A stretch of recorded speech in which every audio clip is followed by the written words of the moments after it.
speak automatic. It's no such thing that people should ever be complacent, if that's the right word, right? We always got to be on top of our game. We do the right thing, then things will be good for the Jewish community. Okay, we are on Lamed Gimel 33A. 33A, we'll see what number are we, 33A2. We'll see exactly where we are now. I'm taking out the English. We're focusing on the shofar, on children, women, Shabbos. Okay, we're 33A A1. We looked in the top column. We started yesterday, but it says Ein ma'akvin et tinokot miletkoa. We said that we do not hold back the children from blowing the shofar, right? It says, as the children wanted to blow the shofar on Rosh Hashana, it says you let the children blow the shofar on Rosh Hashana, right? Welcome. So the Gemara says like this, but the Gemara has a diuk. The Mishnah states only children we don't hold back. But women, Nashim, the Gemara wants to imply, the Gemara understands that the inference is Nashim Makvim. But women, you see, children are exempt from the mitzvah of shofar. They're children. Women are also exempt from the mitzvah of shofar. And the Mishnah mentions the group that children we don't stop from blowing. That if children want to blow the shofar, we let them blow the shofar on Rosh Hashanah. Not only we let them blow the shofar, the Mishnah states that we actually help them to train them on Rosh Hashanah, the children. And the fact that the Mishnah only says children we allow indicates there's another category called women. Women are also exempt from the shofar, but it doesn't say in the Mishnah that you don't stop women from blowing the shofar. So the implication of the Mishnah was that you will stop the women from blowing the shofar on Rosh Hashanah. That's the implication. We're going to see the halacha states, we're going to see it as more people come to the class, we'll read the Shulchan Aruch, where it states that actually women are allowed to blow the shofar on Rosh Hashanah. We're going to see that's good morning. We're going to see that the halacha follows, morning Simon, the halacha follows the other opinion that says that women have the right to blow the shofar on Rosh Hashanah. But obviously, like we said, that even though the halacha states that ladies have a right to blow the shofar on Rosh Hashanah, they will not be able to blow the shofar for a man, because since she's not obligated to blow the shofar, someone who is not obligated to blow the shofar cannot cover someone who's obligated to blow the shofar, right? So that's the now. So the Gemara says, Vatanya, the Gemara has a challenge. You're telling me that women are not allowed, you have to stop the women from blowing the shofar on Rosh Hashanah, but Tanya, we learned in the Braita, Eimakvin, we do not hold back, Loat Hanashim, not the women. Good morning, Asad. We don't hold back the women, and we don't, we don't hold back the women or the children from blowing the shofar on the Yom Tov of Rosh Hashanah. So that was the Gemara's apparent contradiction. So the contradiction is, do we stop women from blowing the shofar on Rosh Hashanah or not? Here we have a statement that says that we don't stop the women and we don't stop the children. So Abaye says Lokasha. So what did Abaye say? Abaye says there is actually a dispute of rabbis regarding the blowing of the shofar by women on Rosh Hashanah. The way Rashi understands the Gemara Rashi understands that even though women, Rashi says there would be actually a biblical prohibition, according to the opinion that says women cannot blow the shofar on Rosh Hashanah. Rashi understands that there's actually a biblical prohibition of Bal Tosif, which we spoke about yesterday with David Cohen. We said that you can't add to a mitzvah, right? You can't, if the Torah says you have to give 3 brachot to Kohanim, so they can't add a 4th bracha as part of the Birkat Kohanim. Well, the Torah goes ahead and says there are 4 parshiot, there are 4 sections of the Torah that are found in your tefillin. You want to put a 5th section of the Torah in the tefillin, right? You can't, one in Morris. If you put a 5th section of in the Torah in your tefillin, you're adding to the Torah, right?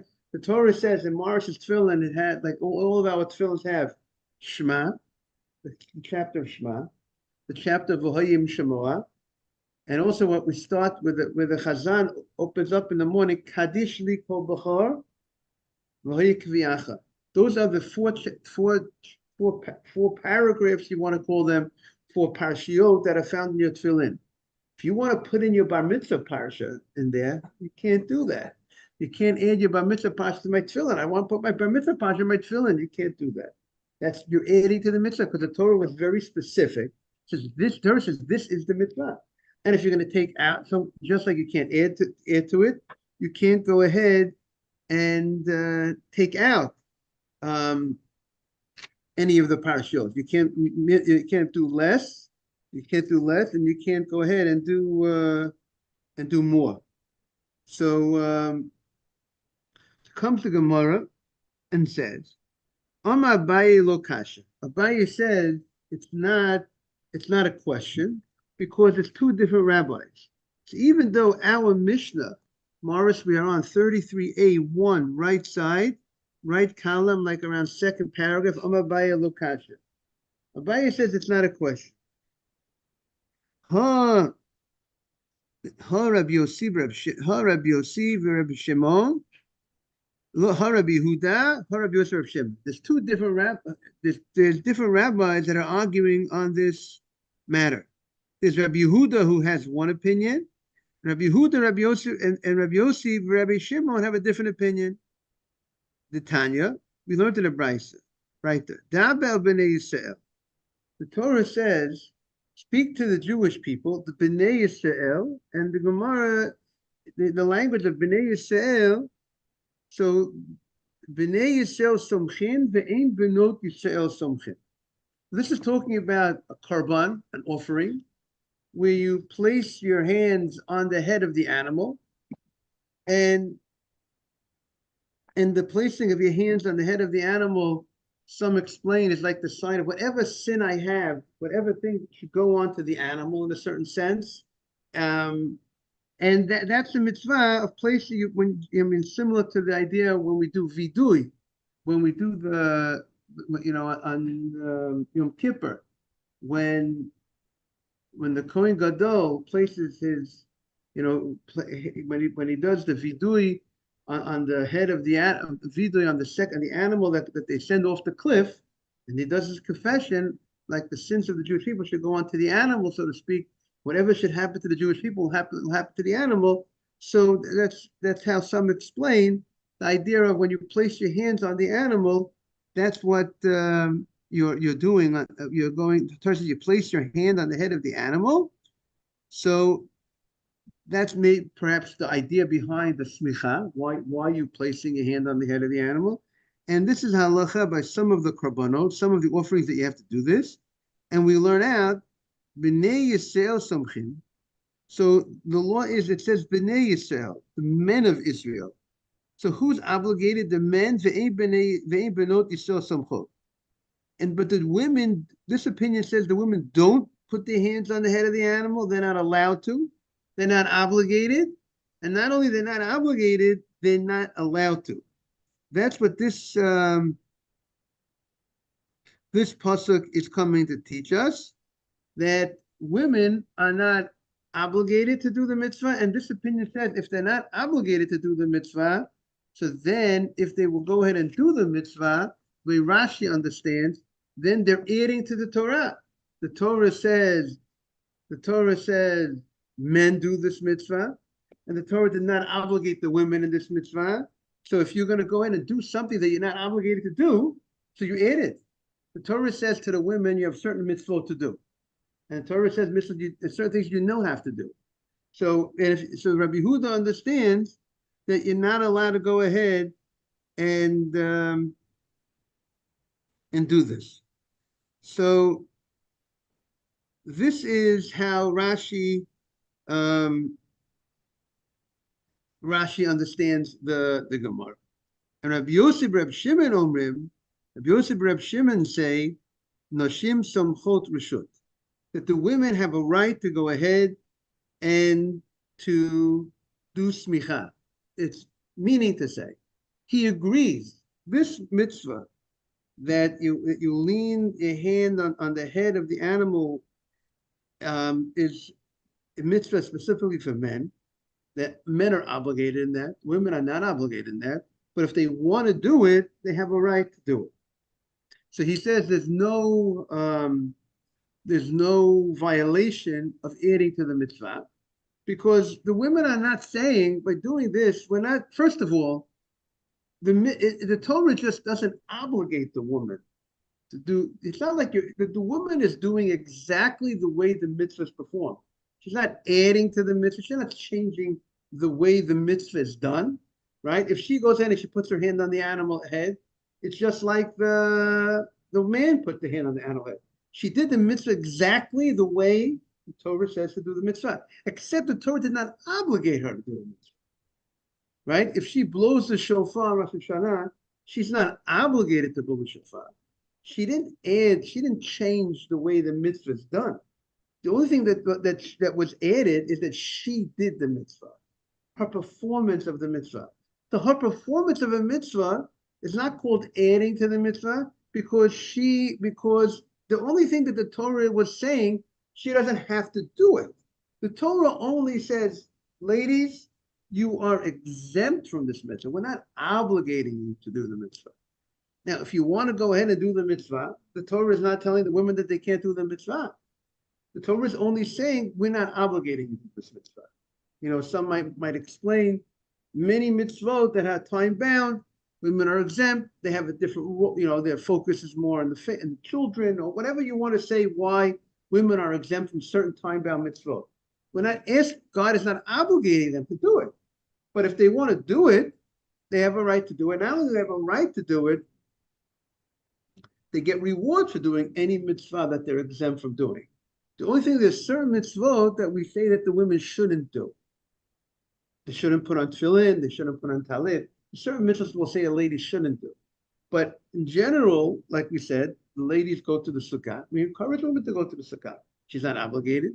We actually have a custom that women hear the shofar. She's not, the Torah doesn't obligate her. So that's the opinion of this rabbi.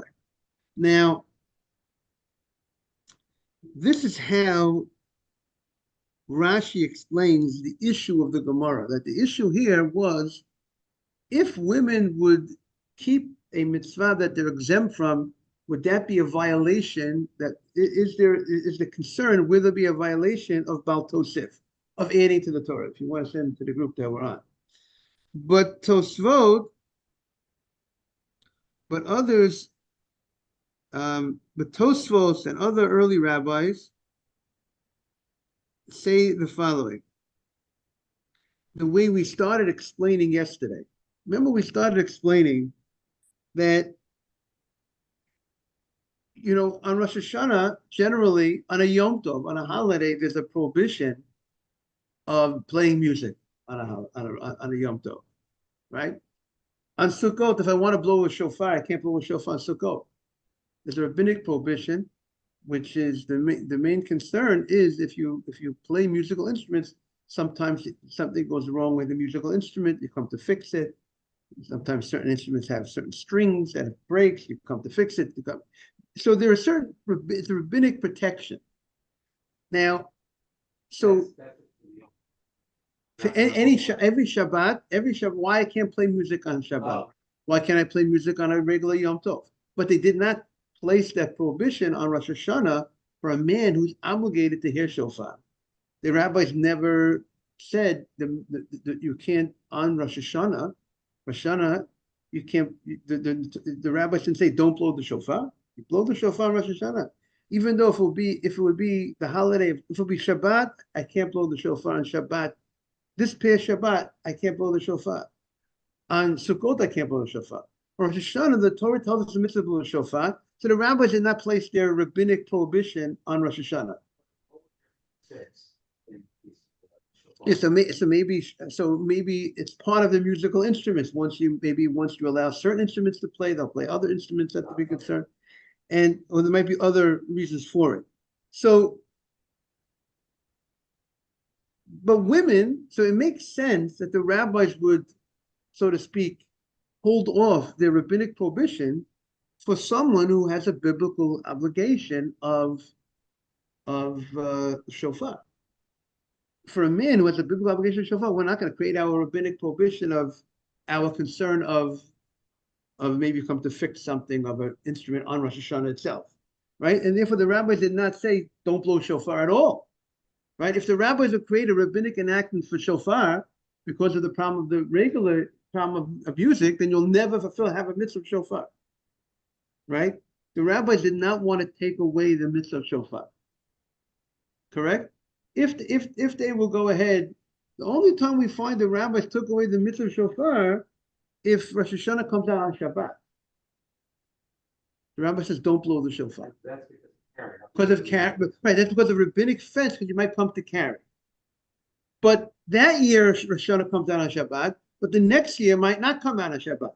So even if one year you would miss out the Rosh Hashanah, So number one, we have 2 days of Rosh Hashanah anyways, but even we blow the other day. But even independent of that, other years we will have the shofar, right? We will blow the shofar the other years. So you're not going to take away the mitzvah. So therefore, the rabbis didn't have a problem. Good morning, Jaime.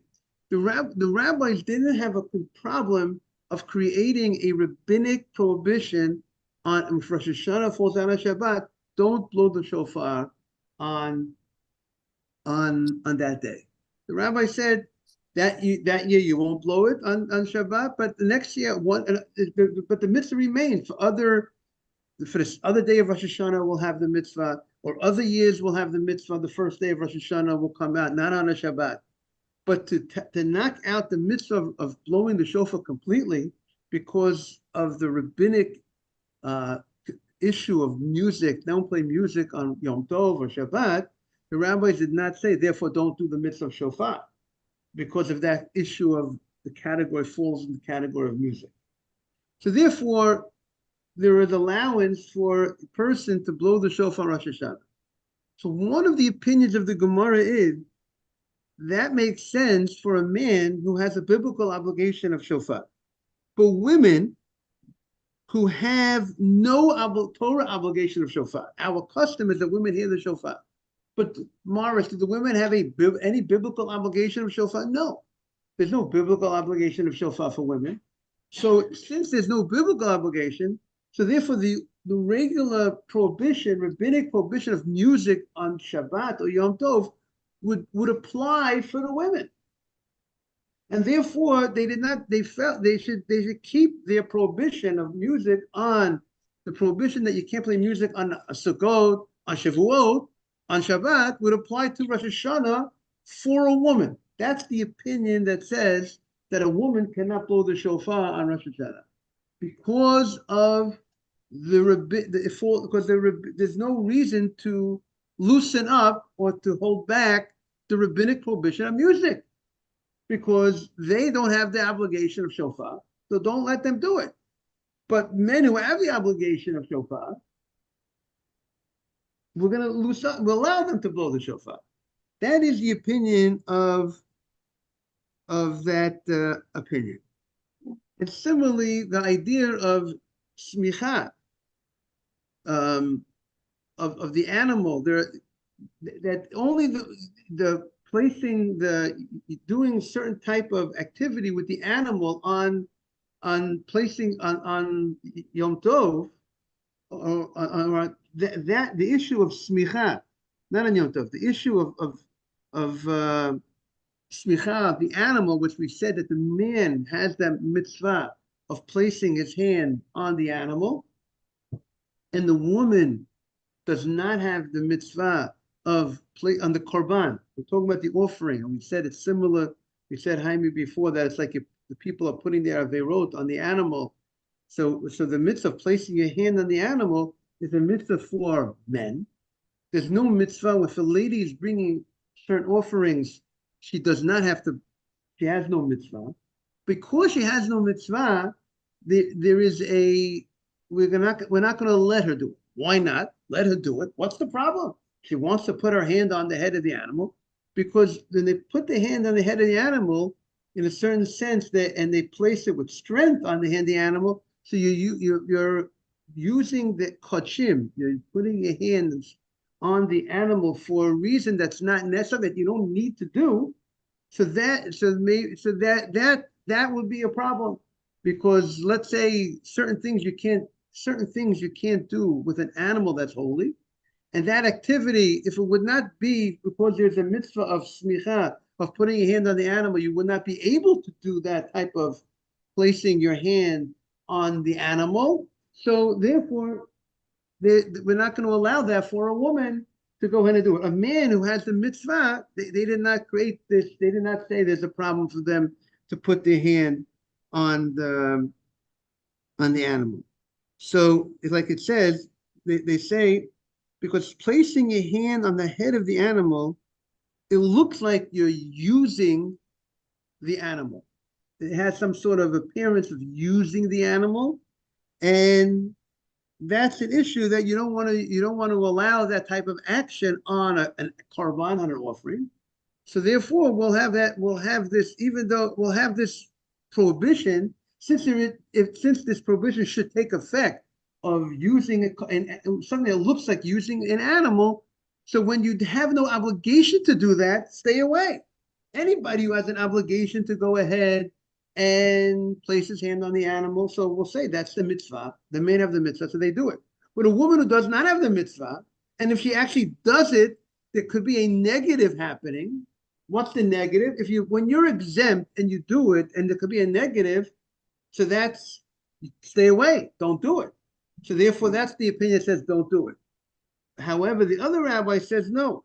The Torah is only saying that the women are not obligated to do this mitzvah. But if they want to do the mitzvah, they have it. They're accomplishing a mitzvah. So if they're accomplishing a mitzvah, they are performing a mitzvah. They're performing a mitzvah in a way when they're not obligated to do it. But they're doing a mitzvah. So if they're actually doing a biblical mitzvah. When a lady goes ahead and sits in a sukkah, when she's not obligated, when she takes a lulav, when she's not obligated, she is performing a biblical mitzvah, but she's doing the mitzvah. She's going to get credit for the mitzvah, but she's going to get credit as someone who is not obligated and performing the mitzvah. But she is doing the mitzvah. So therefore, the rabbis will not hold her back from doing this act of putting her hand on the head of the animal when she's bringing the korban. Or the rabbis will not hold her back, the Gemara is saying, from blowing the shofar on Rosh Hashana. Because, of course, she can't blow for the man, but the man has a biblical obligation. She has no obligation. But if she wants to blow the shofar herself, she's doing the mitzvah of blowing shofar in a way that she's not obligated. And Tosfos has a whole discussion. Could she actually make a bracha on the mitzvah? Meaning, she goes ahead and let's say the same question you have if she takes a lulav. Can a woman who takes the lulav, will she say a bracha on the lulav or not? Because she's not obligated in the mitzvah, but she's performing a mitzvah. She is performing a mitzvah. So So Tosfos, so the Rambam holds she cannot say a bracha on the mitzvah. Why can't you say a bracha? Because we say Asher kiddushanu b'mitzvotav v'tzivanu, and you commanded us. If you're not commanded on the mitzvah, how could you say a bracha? And therefore, then that's the halacha for the Sephardi women. They do not say a bracha on the lulav. They do not say a bracha if they sit in the sukkah and have bread in the sukkah.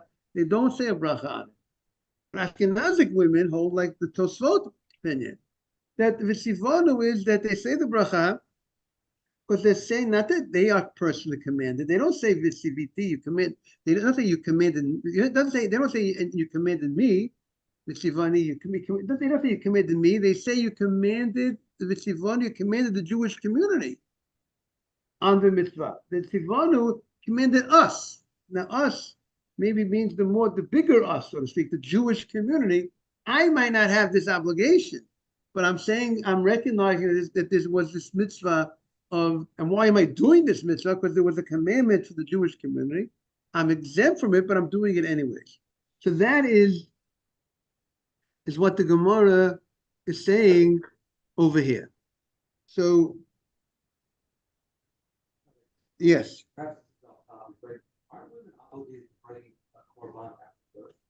Yes. So they're obligated, the women are obligated to certain korban, like Asaf said, a lady has a baby, she has to bring a korban. But the question here is, but when you bring a korban, when you bring an offering, there are certain details to the offering.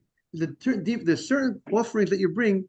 There's a mitzvah of placing your hand on the head of the animal. She's not obligated in that aspect of placing the hand on the head of the animal. She's not obligated in that mitzvah. Right. But the question is, the animals that there are the obligation, the mitzvah of smicha, of placing the hand, would she be allowed to do it?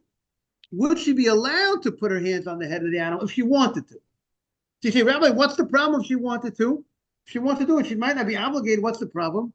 So the Gemara's discussion here is, according to Tosfot, is maybe there is some rabbinic concern.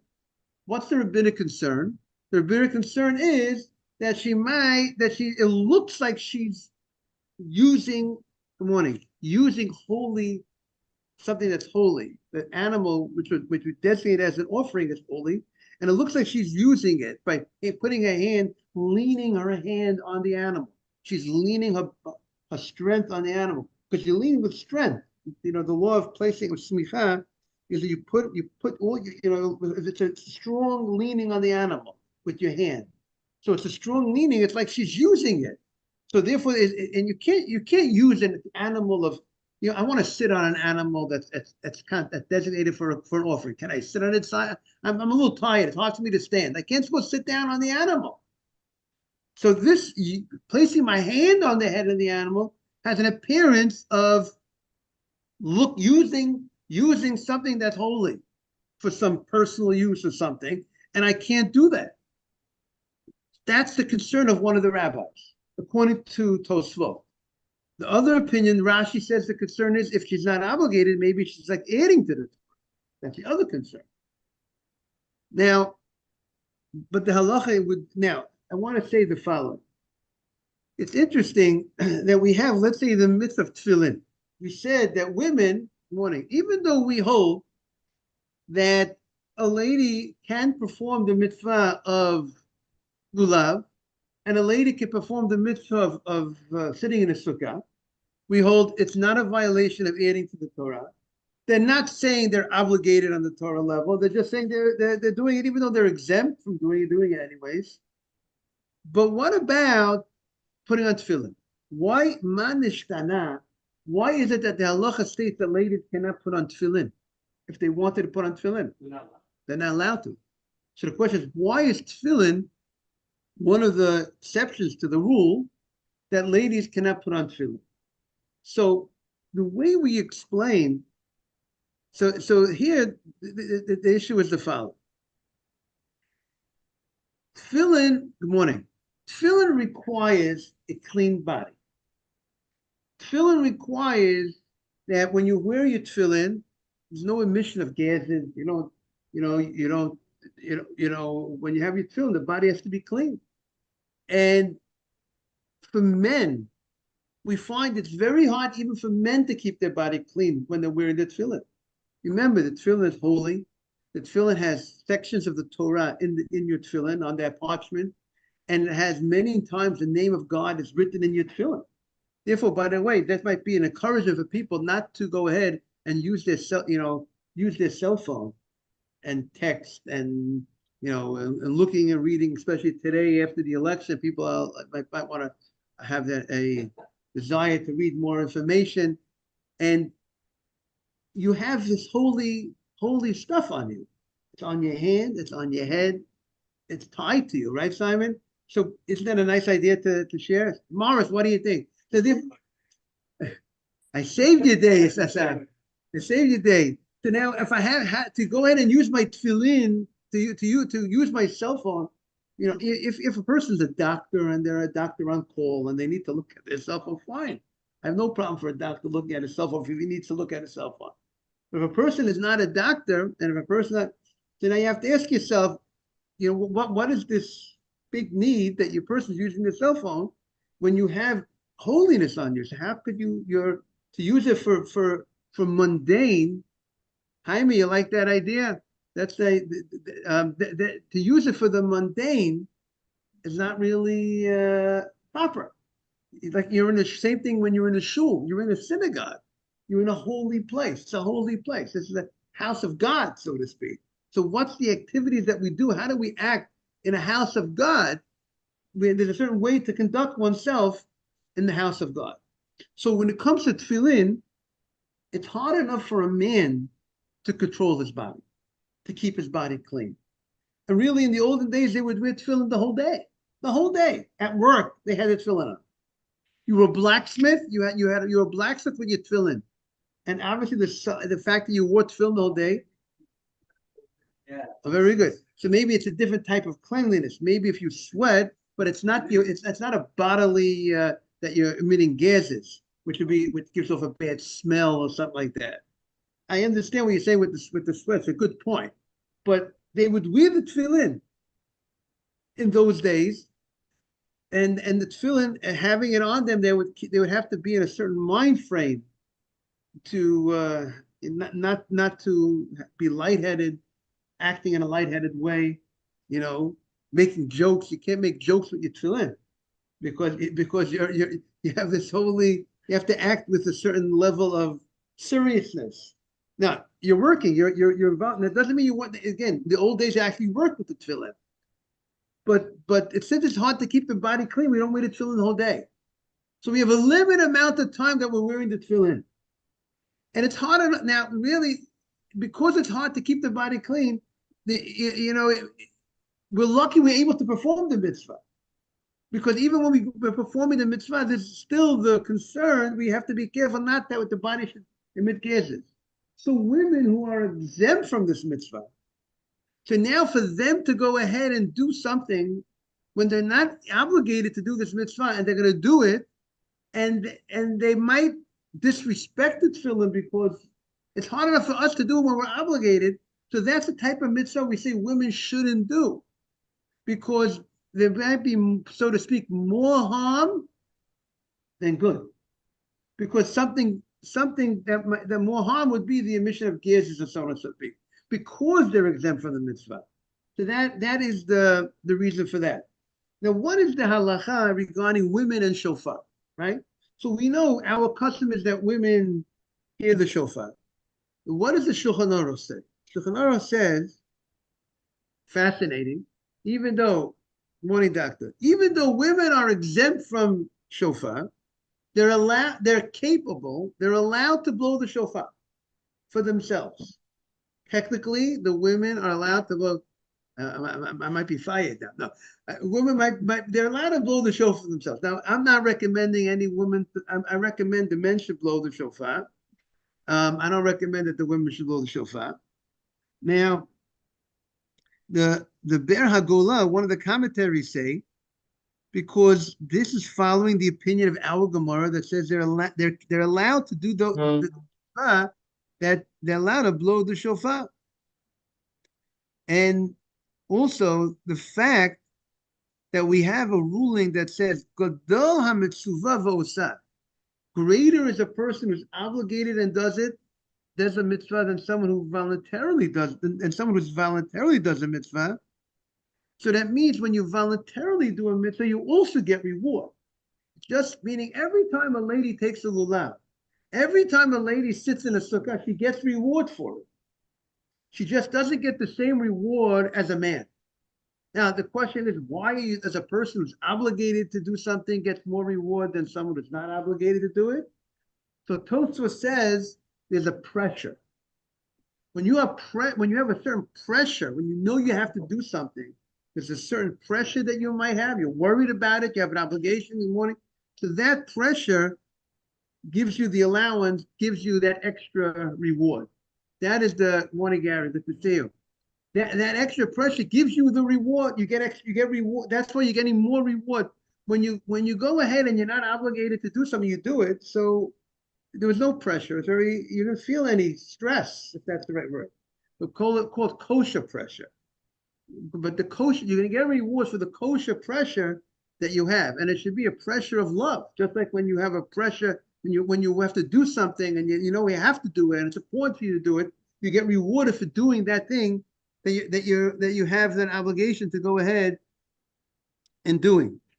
So that is regarding. So now just to end with where how the Yalkut Yosef, that women are patur from the mitzvah of shofar, but the custom is they come to the synagogue to hear the shofar, and that's very good, and it's a very good custom, and they get reward for coming for the mitzvah. But and then he says our point, but he says if women have young children, and if they're going to bring them to shul, they're going to disturb. I mean, a lady says, I have no babies, I have no one to. So usually a husband and a wife, they can figure it out how the wife will be able to hear the shofar properly. And maybe she goes to one minyan, she goes to an earlier minyan, she goes to whatever, they figure it out. But he interestingly states, in a situation that they can't figure it out, and if the lady says, I have no choice, if she wants to bring her children to the synagogue, and they're going to disturb the synagogue, they don't have the groups, we have to have groups in the synagogue to make sure they shouldn't disturb. Then it's better in that case not to come to the synagogue and hear the shofar if the children that she's gonna bring will disturb and ruin, other people will miss out on the mitzvah. I want to wish everyone a beautiful day. Jaime, great to see you on the screen again. Thank you, Rabbi. I appreciate it. Wishing everyone all the best. Thank you. Have a great day.